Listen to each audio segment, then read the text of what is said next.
आप लोग ये 95 नंबर के कारका के बारे में विचार करो और इतना सूक्ष्म विचार करना पड़ेगा। क्रिया पर ध्यान रखना पड़ेगा और क्रिया पर ध्यान रखते हुए भी परिणामों पर ध्यान रखना पड़ेगा। तुम परिणामों की एकांत में चले जाओगे तो क्रिया को विपरीत करोगे और क्रिया के एकांत में चले जाओगे तो परिणामों को विपरीत करोगे। बालक बनाइए समीकरण बनाइए। जैसे परिणाम विशुद्ध रखना चाहिए। अब परिणाम विशुद्ध रखना चाहिए तो तुमको विशुद्धि का पता ही नहीं था। विशुद्धि है कौन सी वस्तु? कुछ भी खाओ, कुछ भी पियो, कुछ भी करो, बोले परिणाम विशुद्ध रखना चाहिए। तो ऐसे अज्ञानी लोग तैयार हो गए। आज विशुद्धि के एकांत में जाकर परिणाम विशुद्ध रखना चाहिए। अभी ठहरो, मैं एक उत्तर दे रहा हूं। परिणाम विशुद्ध रखना चाहिए। तुम्हें ये बताइए, तुम विशुद्धि मानते कैसे हो? तुम पहले विशुद्धि की परिभाषा बनाइए और विशुद्धि की परिभाषा नहीं बना पाए, आपको बोध होना चाहिए। क्रोध, मान, माया, लोभ, हास, रति, अरति, शोक, भय, जुगुप्सा, स्त्रीवेद, पुरुष विवेक, नपुंसक, मिथ्यात्व, ये सभी संक्लेश स्थान है। ये सभी संक्लेश स्थान है। वेद भी, उनको तो छोड़ नहीं देना। संक्लेश स्थान है, ठीक। अब यदि आप इनकी उपलब्धि पर, उपलब्धि मतलब इनकी पुष्टि के हेतुओं से तुम विशुद्धि मान रहे हो, तो भोग वृत्ति का आनंद क्या होगा? ये सारे लोगों से मेरा कहना है, जिनागम को पढ़ करके बोलने लग जाना। ऐसे तो बहुत सारे वक्ता मिल जाएंगे। जिनागम के गुण रहस्य को जानने वाले ज्ञानी चाहिए हमारे लिए। और जिनागम उठा के पढ़ करके बोलने वाले लोगों ने तो पंथ बना डाले देश में। बोले विशुद्धि, बोले क्या विशुद्धि? हमारे पंपम सागर ने उपास कर लिया और उनको बेचारों गर्मी लग रही थी, तो उन्होंने सहजता में ऐसे कमंडल लिया और ऐसे भैया पानी लगा लिया। अब भी भाई देख रहे थे, बोले संक्लेशता होती तो उपास किए क्यों इनने? तुमको पता ही नहीं था, तुम्हें विशुद्धि का ज्ञान ही नहीं था।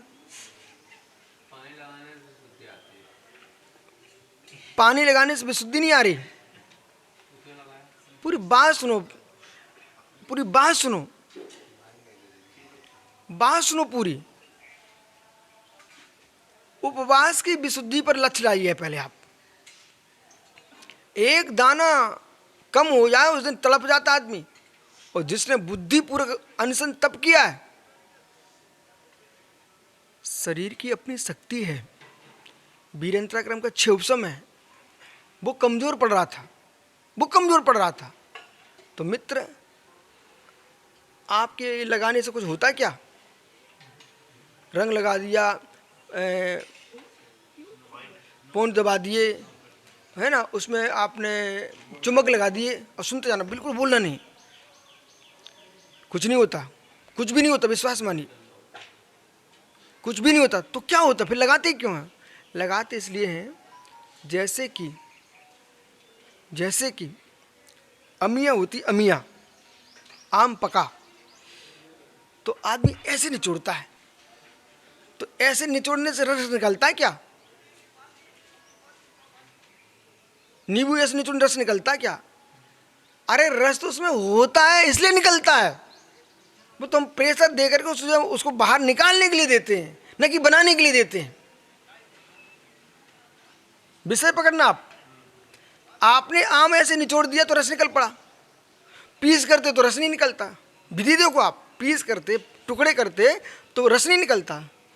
सामान आपको पीस दिखाई देते, टुकड़े दिखते, और आपने यूं के दबाया तो रस निकल पड़ा। नींबू को निचोड़ दिया, रस निकल पड़ा। तो आपसे मेरा प्रश्न है, इन्हें आपने जो प्रक्रिया की है, इससे नींबू में रस बना है कि आम में रस बना है? बस एक उत्तर दो, यहाँ बोलनी नहीं, उत्तर दो हाँ नाम है। उसमें रस था, लेकिन वो निकल नहीं रहा था, इसलिए हमने प्रयोग किया। ऐसे ही हम जो पौंड दबा रहे हैं ये हमारे कमज़ोर पड़ रहे थे शक्ति, जैसे कि जूस तो आम में होता ही नहीं, उसको ऐसा करने से जूस बनता है। हाँ अब सुनना, आम में होता ही नहीं। अब देखना जैसे इसमें पानी है, अब कहीं कम पानी बचा है तो ऐसे करो तो निकलता नहीं है, फिर एकदम ऐसे करो तो निकलने लगता है। इसी प्रकार से जो वस्तु की शक्ति है शरीर के अंदर, वो वीरेंद्र क्रम का क्षोभसम है, जिसे वो दब रही थी, तो कभी कभी कम होने के कारण उसको ज़्यादा दबाने से वो पूरा प्रकट कर लेते हैं। इसलिए चाहे पौंड दबाओ, चाहे आप उसमें चुंबक लगाओ, चाहे आप रंग लगाओ, ये सब का सब वे शक्ति बाहर से लाते नहीं है। जो शक्ति दब रही थी उसको प्रकट करने के लिए इनका प्रयोग करना चाहिए। नो कर्म है, इसलिए इनका प्रयोग करना चाहिए, इसलिए प्रयोग करना चाहिए। आम को दबाना चाहिए रस रूप बनाने के लिए, उसके अंदर तो भरा हुआ था, उसके अंश अंश में रस भरा हुआ था, लेकिन प्रकटीकरण नहीं था। दबाने से प्रकटीकरण हो गया। तो ये जो प्रक्रिया है हमारे लिए समझना चाहिए। कर्म के साथ नो कर्म का सिद्धांत नहीं जानेगा वो व्यक्ति कुछ भी तत्व को नहीं जानता, एक भी तत्व को नहीं जानता। अब प्रथम सागर ने उपास किया, उन्होंने पानी लगा लिया, तो पानी लगाया है, उन्होंने विश्वास किए जो लगा सकता है उसके पास पानी था ना, वो पी भी तो सकता था। विषय जानना सीखो ना, पानी उसके पास था ना। अब कितना विवेक काम कर रहा है, हम कष्ट सहन कर रहे हैं शांति से विशुद्धि के साथ, उपचार भाई जितना हो सकता करूँगा, लेकिन कंठ में पानी नहीं डालूंगा। ये उसका वैराग्य काम कर रहा है, विवेक काम कर रहा है। तो पानी लगाया ही क्यों? पानी इसलिए लगाया जो जलन पड़ रही थी, वो जलन में बार बार प्रयोग उनका उपयोग जा रहा था, वो पानी लगाने उनकी जलन ठीक हो गई, वे शांति से अपनी साधना कर रहे हैं। हाँ अब रहा बाह्य चारित्र में दोष तो आ गया, पानी लगा लिया आपने, स्नान नाम का मूल गुण तुम्हारा। बोले हाँ अपने गुरु के पास प्रतिक्रम प्रायश्चित करने जा रहे, इसलिए 28 मूल में ऐसे सिंचन किया तब भी दोष है। उसे स्वीकार तो कर रहे हैं, और स्वीकार नहीं करोगे उसे आप मार्ग नहीं बना सकते। बात जमीन है भैया। इसलिए जो विशुद्धि है, बोले इधर देख, उसमें नहीं मिलेगा विश्वास मान। जो विशुद्धि उसकी परिभाषा खोजना चाहिए पहले। तो विशुद्धि संक्लेश मुक्त मनसा, वहां पहुंचो आप। संक्लेश मुक्त मनसा, जिसका मन संक्लेशता से मुक्त है उसका नाम विशुद्धि है। राग का नाम विशुद्धि नहीं है, राग की पूर्ति का नाम विशुद्धि नहीं है, कसाय का उपशमन जाए उसका नाम विशुद्धि है। अब सुनिए, अब आप वही तो मैं आपको समझाना, तब दूसरा प्रश्न यहां खड़ा हो गया था। झेलना बहुत कठिन है, झेलना बहुत कठिन है। विशुद्धि, भाई मोबाइल हटाओ यहां से। विशुद्धि, विशुद्धि बोला, चाहे जैन दर्शन हो चाहे वैदिक दर्शन हो, एक पक्ष के एकांत में उनके यहाँ संप्रदाय बन गए, आपके यहाँ संप्रदाय बन गए। विशुद्धि के राग में तुम संक्लिष्टता में चले गए। जैसे आज बहुत सारे आचार्य मुनि चर्या के राग में बासल खो गए, चारित्र के राग में चारित्र के राग में सम्यक्ता हेतु खो गए। जहां सम्यक्ति विलीन हो गया वहां चारित्र भी गया और सम्यक्त भी गया। ये समझना चाहिए। बोला कुछ भी करते रहो नहीं, विशुद्धि की रक्षा करते हुए जो करनी कार्य उन्हें ही करना, पर करनी कार्यों को उतना करना जिससे तुम्हारे अंदर संक्लेशता ना बढ़ जाए। वीरेंद्र कर्म का क्षोभसम देख के करना। जैसे दुनिया कहती है, हम भी आपसे कहते भोला मुनि बन जाओ, भोला नहीं बन रहा, ठीक कर रहा है। बोले क्यों ठीक कर रहा है? उसका निजी क्षोभसम नहीं है, जबरदस्ती बन करके और परिणाम खराब हों वो उचित नहीं है। अब आप विवेक को सुनिए। अब आपने सोचा दुनिया के लिए इसलिए बनी जा रहा हूं और फिर 24 घंटे संक्लेशा में डूबे रहना, नहीं, यथालब्ध क्षोभसम को देख करके अपनी साधना करना।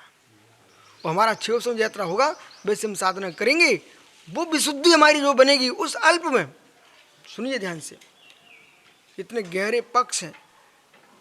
राकेश शाह, देवेंद्र शाह, 5 रुपए कमाने की क्षमता है, पुण्य में इतनी तेरे पास है।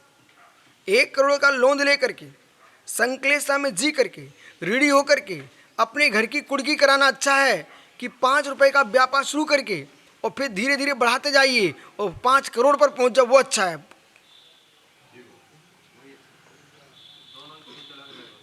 बच्चों पकड़ो, सोच अलग नहीं है, आप वस्तुनिष्ठ देखिए। आप नहीं है पुण्य, तुम लोन लेने भागो मत, तुम नष्ट हो जाओगे। उन्हें ही लोन लेना चाहिए जिनके पास पुण्य का द्रव्य संचित हो। नहीं तो आप विश्वास मानो, अधिक लोन लेने से कुछ बाद आप क्यों मेरी तरफ देखते हो? श्रीलंका को देखो, पाकिस्तान को देखो, चीन दे रहा, ले लो, तुम किसको लेना है? उसे पता है तुम दे नहीं पाओगे, आपकी भूमि हमारी होगी। अब पूछो वो सरकार कितने परिणाम क्लेशित हो रहे हैं उनकी। जरूरी नहीं है दुनिया के लोग जैन दर्शन जानते हो, पर जीना तो पड़ता है उनको क्लेश में। वे नहीं जान पा रहे, माना कि श्रीलंका के लोग नहीं जानते विशुद्धि संक्लेशता क्या होती, माना कि नहीं जानते, तो क्या हो नहीं रही? विषय पकड़ना चाहिए आपको और विराट रूप में चिंतन करो जिनागम का। इसलिए विशुद्धि का एकांत भी संक्लेशता देता है। बहुत विशुद्धि के चक्कर में तुम संक्लेशता में डूब गए, बहुत कमाने के पीछे इतना ज्यादा ऋण ले लिया है कि जितना तुम कमा रहे थे तुम्हारे घर में एक सिक्का नहीं बच रहा। आपको बोला पता नहीं है, हमसे मिलो, कितने लोग आते सुबह से शाम तक, बोलो गुरुजी आशीर्वाद दे दो, ऐसा ऐसा हो गया। क्यों? व्यापार भी पुण्य के साथ करना चाहिए। विशुद्धि, ओ भाई इधर देखो, विशुद्धि, विशुद्धि के राग में भी संक्लेशता मत करो और संक्लेशता के कार्य जान के मत करो जिससे संक्लेशता बढ़ेगी। एक बहुत अच्छी बात यह है कि मुझे मालूम बोला कि हम किसी की बात बहुत सुन नहीं पाते, ठीक है, माना कि हमको बहुत दुख होता है, भयभीत हो जाते, एकदम क्या बोलते हैं, संवेदनशील हो जाते हैं, आंखों में आंसू गिर सकता है, तो फिर मेरा कर्तव्य है हम दूसरे से मजाक करें ना, बात किसी से करें ना। तो हमको सहन शक्ति है ही नहीं है, तो बात करके फिर हम, आप तो बात कर रहे हो, फिर दूसरा जब बोलेगा उसे सहन करने की योग्यता लाओ। बराबर कि नहीं? हमको मालूम है इस व्यक्ति से हम एक बोलेंगे हमको 50 सुना देगा, सुनने की क्षमता है तो बोलना, नहीं तो उसे बात ही नहीं करने का। आपको शांति बुद्धि रहे, तुम अपने शांति जियो।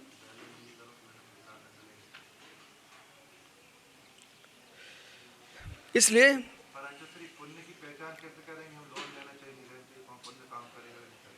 बोला विश्वास मान, ईमानदारी की बात कर रहा हूं। और सुनो, बोला ईमानदारी की बात सुनो, ईमानदारी की बात सुनो। कभी कभी अहंकार के बस मेरी इज्जत बची रहे, वो बचती नहीं है, इसलिए लोन लेकर के गाड़ियों में घूमता रहता आदमी। विश्वास मानिए, परंतु विश्वास मानो, लोन लेके गाड़ियों में घूमता रहा आदमी, परंतु वो बोध होना चाहिए, उसे स्वयं महसूस हो जाता है। मैं बताता हूँ आपको, आप बात मेरी मान लो, आपको अपने पुण्य पाप का क्षण क्षण में बोध होता है। देखो अब देखो ये काम बिगड़ रहा हमारा, वो तो अहंकार के बस व्यक्ति समझ नहीं पा रहा। रावण को पता नहीं था हमारा पुण्य क्षीण हो रहा है, 100% पता था रावण को। युद्ध करने जा रहा था, भूकंप हो रहा था, ठीक है ना। आम आदमी की बात करें, आम आदमी की, उसे भी पता चल जाता है, लेकिन बेचारा अहंकार बस, अज्ञानता बस समझ नहीं पाता, अच्छा डूब जाता है। जो शराब पी रहे उन्हें पता नहीं रहता हम अभी नाली में पड़े मिलेंगे, पता रहता है। आप पीछे देखते कितना वो चिल्लाता वो आदमी। ठीक है, अब कल मिलते बोला। तो मतलब संक्लेशता को स्थान दो मत, विशुद्धि के कार्यों को विशुद्धि मत समझिए, विशुद्धि को ही विशुद्धि समझिए।